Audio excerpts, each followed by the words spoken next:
algunos. Bien, la paz del Eterno sea con todos nosotros. Así damos lugar al capítulo 2, la simiente de la serpiente. Y empezamos con el subtítulo, las dos simientes. Muchos escritos antiguos hebreos afirman que Satanás deseaba a Eva, la codiciaba. Recuerda, por ejemplo, el legendario cuento donde el dragón se enamora de la princesa hermosa. Entonces, cuando Dios sentencia una enemistad, es porque hubo previamente una amistad, es decir, el juicio no iba relacionado con un aperitivo frutal, sino con una transgresión relacionada con amistad, un término que significa también afecto, simpatía, aprecio, amor y apego. Decir que Satanás y Eva tuvieron un hijo, fruto de inmoralidad, no es nada descabellado. Si tenemos en cuenta el desarrollo inmoral que contamina la tierra en las siguientes generaciones, lo cual motivó a Dios para instigar un letal castigo que cubrió la tierra de aguas, lo que conocemos hoy en día como el diluvio universal. Una pregunta muy válida para los que creen en la versión aperitivo manzana es: ¿qué tiene que ver enemistad con comerse una fruta? Es decir, que Eva se come una fruta y la sentencia que le cae es tener enemistad con una serpiente. ¿En serio? Esto se asimila como una auténtica locura, que carece de lógica, pues creer que Eva se comió una manzana es igual a pensar que los bebés vienen de las cigüeñas. Debemos entender que la versión manzana aperitivo es una metáfora sobre el idilio entre Eva y el dragón, también llamado Samael. En algunos textos antiguos, cuyo fruto engendrado es Caín, el cual es patriarca de la estirpe, sangre azul o linajes reales, que hasta el día de hoy gobiernan. Génesis 3:15, y enemistad pondré entre ti y la mujer, y entre tu simiente y su simiente. Este pasaje viene a ser el argumento central desde donde surge toda una cuestión muy controversial. Aquí el cerebro religioso colapsa hasta llamarnos herejes, a todos los que optemos por pensar distinto a la teología aceptada.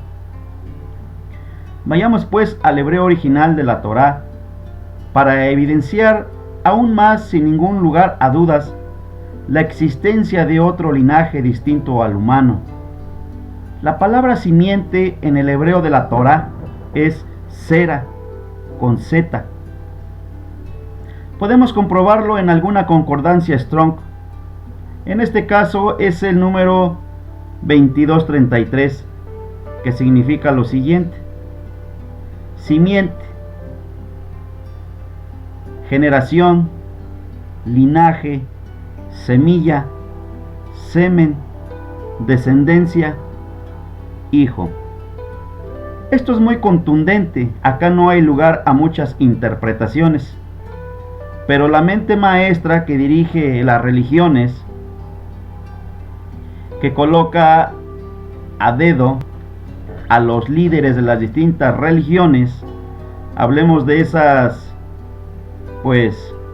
grandes religiones como musulmanes, hablemos de mormones, hablemos de testigos de Jehová, hablemos de esos nuevos profetas y apóstoles que cada día nacen en televisión, con una excelente teología simplista, básica,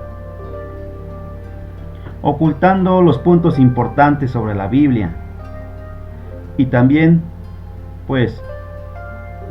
hay quien excluye del canon bíblico el libro de Enoc. Y este es un texto que aclara muchos misterios. El libro de Enoc lo trataremos más adelante en un tratado especial. Por el momento cabe aclarar que No lo ilustro aquí como teología, como doctrina, no, pero sí como un documento histórico que nos arroja mucha luz para entender con mayor claridad el texto sagrado de los capítulos del Génesis. Curiosamente, nuestros amigos de Etiopía sí lo contienen en su canon. Y en cualquier Biblia etíope podemos encontrar el libro de Enoc. Además que entre los papiros de Qumran también apareció este espectacular libro. Bien, simiente es un término que procede del latín sementis y que, de acuerdo al diccionario de la Real Academia Española, RAE, tiene dos grandes acepciones. El concepto puede hacer referencia a una semilla o al semen. La genealogía, en cambio, es aquella ciencia que se dedica al estudio de los antepasados y la descendencia de una familia o línea familiar. Etimológicamente, el término genealogía proviene del idioma griego, según el cual genos significa descendencia, nacimiento, y logos, ciencia. Así la genealogía no es otra cosa más que la ciencia o el estudio de la descendencia y ascendencia de un individuo y de su participación en un grupo más amplio al cual se relaciona por lazos de sangre. Es decir, el vocablo semilla, simiente, va más bien relacionado con el código que diferencia las especies entre sí, el cual se traspasa de generación a generación mediante el apareamiento. En el caso de las plantas, es a través de la polinización. El polen viaja hasta los estigmas receptores de una flor, donde germina y fecunda el óvulo, haciendo posible la reproducción de las semillas y frutos. En el caso de los animales, es mediante la reproducción sexual. Esta es biología básica. Pero es necesario hacer un breve análisis, una breve síntesis de estos conceptos debido a que muchos podremos creer o pasar por alto un ligero detalle. Que simiente va intrínsecamente ligado a órganos sexuales y métodos de reproducción. No deberíamos estar estudiando y rompiéndonos la cabeza con el Apocalipsis sin primero haber estudiado el Génesis a fondo. Pues un grupo minoritario de personas se ha percatado de que existe otra especie entre nosotros, y Jesús en la parábola del trigo y la cizaña lo explica a las 1000 maravillas cuando manifiesta que vino un enemigo y sembró cizaña entre el trigo. ¿Sembrar qué? ¿En dónde? Es obvia la respuesta. Se necesita tierra y semilla, lo que es lo mismo que óvulo y espermatozoide, y esto es vía sexual o fecundación in vitro. Bien. Jeremías 33:3 clama a mí y yo te responderé y te revelaré cosas grandes e inaccesibles que tú no conoces. Luego dijo Dios: produzca la tierra seres vivientes según su género, y bestias y serpientes y animales de la tierra según su especie, y fue así. Pero como pueden comprobar, Sera en hebreo significa simiente, y simiente significa linaje. Esto se refiere a seres vivientes u organismos biológicos. Bien. En ciencias como la biología, se estudia el mecanismo de los seres vivos, y si alguien no comprende el mundo material, es muy difícil entender el mundo espiritual. Muy frecuentemente encontraremos este argumento para explicar este pasaje de la enemistad entre las simientes. Los que no obedecen a Dios en su palabra son los hijos espirituales de la serpiente. Pero para esto que algunos dicen no poseen escritura para poder así demostrar tal declaración, y además no es empírico y ni siquiera es lógico pensarlo, ellos cambian el concepto de simiente y nada más se quedan tranquilos. En fin, Génesis 5. Este es el libro de las generaciones de Adán, el día que Dios creó al hombre, a semejanza de Dios lo hizo. Varón y hembra los creó y los bendijo. Y los llamó Adán el día en que fueron creados. Cuando Adán había vivido 130 años, engendró un hijo a su semejanza, conforme a su imagen, y le puso por nombre Set. Y los días de Adán, después de haber engendrado a Set, fueron 800 años y engendró hijos e hijas. Pero en los árboles genealógicos que nos brinda la Biblia respecto a Caín y Adán, se detallan de manera separada, porque dichos árboles no son de la misma especie, no pertenecen a la misma simiente. Ambas semillas fueron sembradas en la misma tierra, pero pertenecen a distintas especies. Continuemos. El óvulo de Eva fue fecundado por dos semillas antagónicas. Teniendo en cuenta la situación habitual asignada a los hijos primogénitos, deberíamos esperar que Caín aparezca en primer lugar y no Set. Su omisión aquí debe tenerse en cuenta. La genealogía de Caín se da por separado, antes de Adán. En el capítulo 4, esta genealogía comienza con Caín, sin nombrar a Adán ni a nadie delante de él. Si bien esto no es una prueba concluyente de que Adán no es padre de Caín, pero debería por lo menos invitarnos a la sospecha. Por otra parte, tenemos en la epístola de Judas un pasaje donde se ubica a Enoc como séptimo desde Adán, conforme al orden de las primogenituras, y acá también se omite a Caín como miembro de la familia.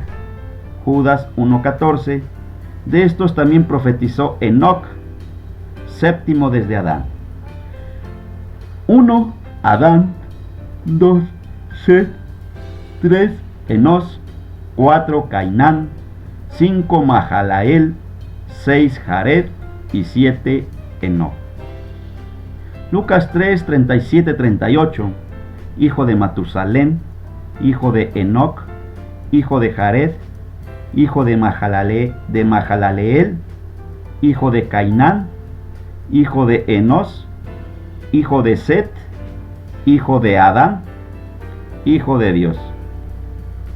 ¿Y Caín?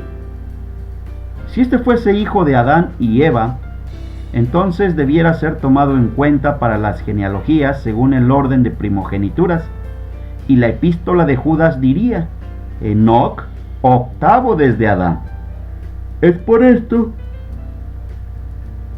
que el escritor del Génesis es de una sabiduría sobrenatural, ya que consigue revelar y ocultar sobre lo que realmente sucedió en el Edén. En cuanto a la omisión de Abel en la genealogía de Adán, podemos entender que como fue asesinado, fue sustituido oficialmente por Set. Lo que la Biblia nos está diciendo es que Abel y Set sí eran hermanos, mientras que Caín era algo así como hijo adoptivo de Adán. Muy interesante, hermoso estudiar la palabra del Eterno. Génesis 4:25, y conoció Adán otra vez a su mujer, y ella dio a luz un hijo y le puso por nombre Set, porque dijo ella: Dios me ha dado otro hijo en lugar de Abel, pues Caín lo mató. Luego, en Juan 3:12, se realiza una explicación sencilla de por qué Caín mató a Abel. No como Caín, que era del maligno, y mató a su hermano. ¿Y por qué causa lo mató? Porque sus obras eran malas y las de su hermano justas. Caín era hijo de Satanás, por eso mató a Abel, porque fue homicida desde el principio y padre de mentira. ¿No dijo Dios que toda su creación era buena en gran manera? Entonces, este crimen debería ser responsabilidad de su fabricante. Si yo fabrico una lavadora y me sale defectuosa, la culpa sería mía. Desde luego, no fue un error de Dios, sino una intromisión de Satanás para distorsionar la creación, y aun siendo la serpiente muy astuta, esta no tiene el poder para crear, y por eso debió usurpar el vientre de Eva hasta adjudicarse descendencia a su imagen y semejanza. Bien, Mateo 23:33, serpientes, generación de víboras, ¿cómo escaparéis de la condenación del infierno? El Mesías vuelve a utilizar el mismo calificativo para referirse a los líderes de aquel tiempo. No pensemos que Jesús estaba utilizando un insulto coloquial para agredir a los líderes de aquel entonces. Claro que no. El mensaje lleva en sí encriptado un concepto de morfología biológica. Jesús no iba por ahí lanzando insultos a la gente, no. Él sabía lo que decía, y cada sílaba que salía de su boca llevaba kilotones de pura verdad. Bendito el nombre de nuestro Señor Jesucristo. Y revelación. Jesús le dijo la verdad sobre quiénes eran y de dónde salieron. Judas 1:6. Y a los ángeles que no conservaron su señorío original, sino que abandonaron su morada legítima, los ha guardado en prisiones eternas bajo tinieblas para el juicio del gran día. Así también Sodoma y Gomorra y las ciudades vecinas, las cuales de la misma manera que ellos, habiéndose dado a la fornicación e ido en pos de carne extraña, fueron puestas por ejemplo, sufriendo el castigo del fuego eterno. Carne extraña, entre paréntesis. Siempre ha existido entre nosotros otra especie. Los cardos y espinos continúan creciendo hoy en nuestros días, pero pronto la cizaña será cortada y lanzada al fuego. La serpiente antigua es igual a carne extraña. Los ángeles caídos y vigilantes es igual a carne extraña. Hijos de Caín es igual a carne extraña. Nefilim es igual a carne extraña. Cananeos es igual a carne extraña. No sé si alguna vez te has preguntado, nos hemos preguntado, ¿por qué la Biblia no oculta detalles sobre las matanzas cananeas en manos de Josué? ¿Y por qué lo narra de forma tan violenta? Hoy en día, según la Carta de los Derechos Humanos, esto sería inadmisible e intolerable. Sin embargo, Dios lo detalla explícitamente a través de su palabra. Pero la humanidad no ha conseguido entender aún qué motivos hay detrás de todo este genocidio cananeo. Ya desde el principio Dios dijo a Adán que maldita será la tierra por tu causa. Por ende, durante todas las generaciones de la historia iba a existir la eterna guerra entre las dos simientes. La enemistad entre ambos linajes fue decretado por Dios desde el principio de los tiempos. En un primer momento la estirpe de Caín y los Nefilim fueron ahogados en un voraz diluvio. Posteriormente Satanás se adjudicaría nuevamente descendencia a través de Cam y la esposa de Noé, de cuyo cruce nacería Canaán, el cual era la prolongación de la profecía del huerto del Edén. Maldita será la tierra, y con Canaán se repite el mismo patrón. Maldito seas Canaán. Así dice la Escritura. Más adelante profundizaremos sobre la maldición de Canaán. Aquí ya no había posibilidad de crear otro diluvio, por ello Dios a través de Josué y David promueve una sangrienta limpia étnica. e intenta exterminar toda la corrupción genética o ADN. Y sería suficiente este capítulo para avalar la existencia de dos simientes físicas sobre la tierra. Pero se cumple lo dicho por el profeta Isaías: de oído oiréis y no entenderéis. Además, tremendas palabras manifestó el Mesías, nuestro Señor Jesucristo, como preludio de la parábola del trigo y la cizaña. Declararé cosas escondidas desde la fundación del mundo. El que tiene oídos para oír, oiga. Dijo en Apocalipsis: el que tiene oído, escuche lo que el Espíritu le dice a las iglesias. Muy interesante. Mateo 13, versos 24 al 30. Le refirió otra parábola diciendo: el reino de los cielos es semejante a un hombre que sembró buena semilla en su campo. Pero mientras dormían los hombres,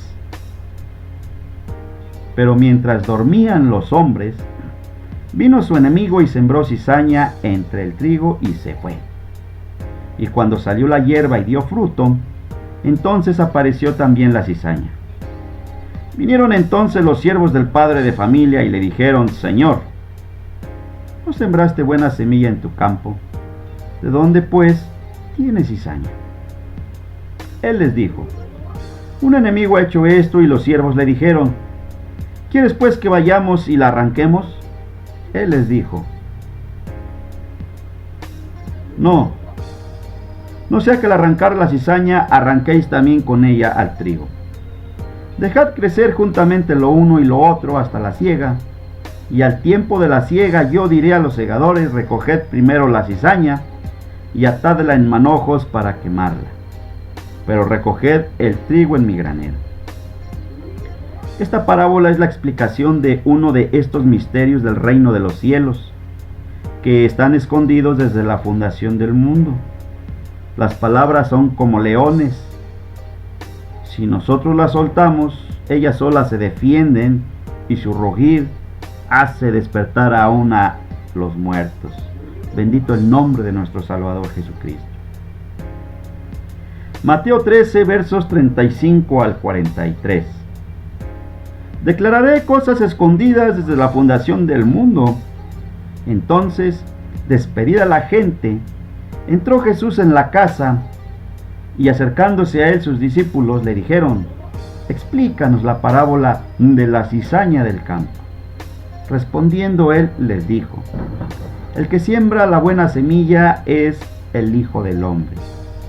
El campo es el mundo, la buena semilla son los hijos del reino, y la cizaña son los hijos del mal. El enemigo que la sembró es el diablo, la siega es el fin del ciclo, y los segadores son los ángeles. De manera que como se arranca la cizaña y se quema en el fuego, así será en el fin de este siglo. Enviará el Hijo del Hombre a sus ángeles, y recogerán de su reino a todos los que sirven de tropiezo y a los que hacen iniquidad, y los echarán en el horno de fuego. Allí será el lloro y el crujir de dientes. Entonces los justos resplandecerán como el sol en el reino de su Padre. El que tiene oídos para oír, oiga. La buena simiente son los descendientes de Adán, genéticamente humanos. La cizaña es la simiente de Caín, que son hijos genéticos de Satanás. El enemigo que engendró la cizaña es la misma serpiente de Génesis 3:15. Los hijos de Adán, trigo, heredarán entonces el reino después de que la cizaña, los hijos de Caín, sean destruidos.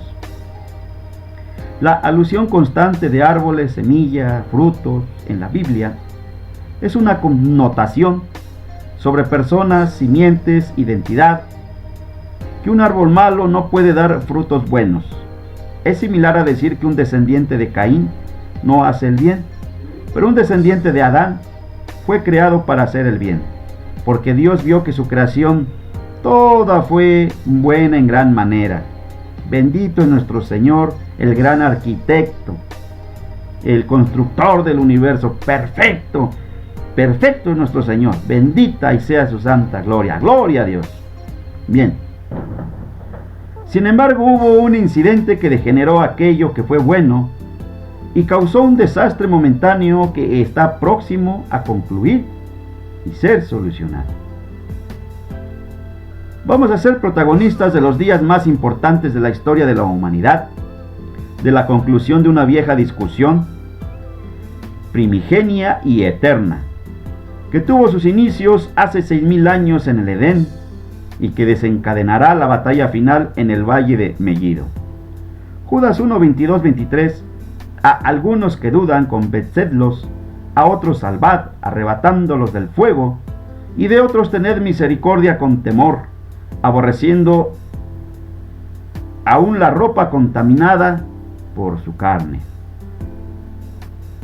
No es nuestra labor arrancar y quemar la cizaña, ni tampoco estoy diciendo que ahora es necesario realizarse pruebas de sangre para determinar nuestra simiente, ya que la Escritura dice: por sus frutos los conoceréis. El trigo que esté dudando debemos ayudar a entender, porque aunque todos somos descendientes de Adán y Eva, por ende hijos de la simiente buena, existen muchos hijos de desobediencia, que llevados por vientos de extrañas doctrinas continúan dividiendo a la humanidad, trabajando inconscientemente para la hermandad babilónica, quienes emanan maldad pura y a los que debemos apartar de nosotros, pues son carne contaminada o extraña. Es un hecho que los actuales presidentes de muchos países subdesarrollados son testaferros del verdadero poder que gobierna detrás del escenario. Ellos vendieron su alma a cambio de fama, poder y dinero. Tenemos el caso de artistas, banqueros, futbolistas, cantantes, Hollywood, en fin. Solo son títeres y esclavos de su propio ego. Algunos son conscientes de para quién trabajan en realidad, ya que se efectúan ritos satánicos con plena conciencia. Bien. Otros son tan charlatanes que no saben ni cómo funciona el mundo. Solo desean llenar sus bolsillos y disfrutar de los deleites de este plano material y temporal. Recordemos al rico y Lázaro, que no es parábola, aclaro. Sucedió, no es parábola, no. Luego están los presidentes de países elitistas, como Estados Unidos, donde recientemente salió un estudio que muchísimos de sus presidentes están emparentados, al igual que varias estrellas de cine, porque el componente genético es fundamental para estos seres, ya que es la forma de conectarse con las entidades del inframundo. Recordemos cuando la Torre de Babel, haciendo un pequeño paréntesis, querían construirla para llegar al mundo sobrenatural, donde el hombre sabía que ahí habitan las deidades espirituales que les dotan de poder, de conocimiento, de riqueza y de fama. Es lo que querían adorar al dios Marduk, allá en las alturas donde ellos moran. Bien, continuemos. Después ahondaremos en este tema también. Muy interesante la palabra del Señor. Me deleito en su palabra. Bendito el nombre del Señor. Continuamos. El código genético funciona como antena receptora y hace que la fusión entre el avatar y el ente sea muy eficiente para proseguir con la parasitación del sistema. Sin embargo, el verdadero nido de serpientes comienza pues en casas reales europeas y dinastías de Oriente que actualmente gobiernan. Esas caras visibles que vemos en las pantallas de la televisión solo son el primer peldaño. Hasta los verdaderos capos y dueños de este sistema, muchos de ellos sencillamente no existen en internet, ni nunca los conoceremos, ni saldrán en la televisión. Así damos por concluido el capítulo 2 de la simiente de la serpiente. Gloria a Dios en las alturas, bendito el nombre de nuestro Señor Jesucristo. La paz del Eterno sea con todos nosotros.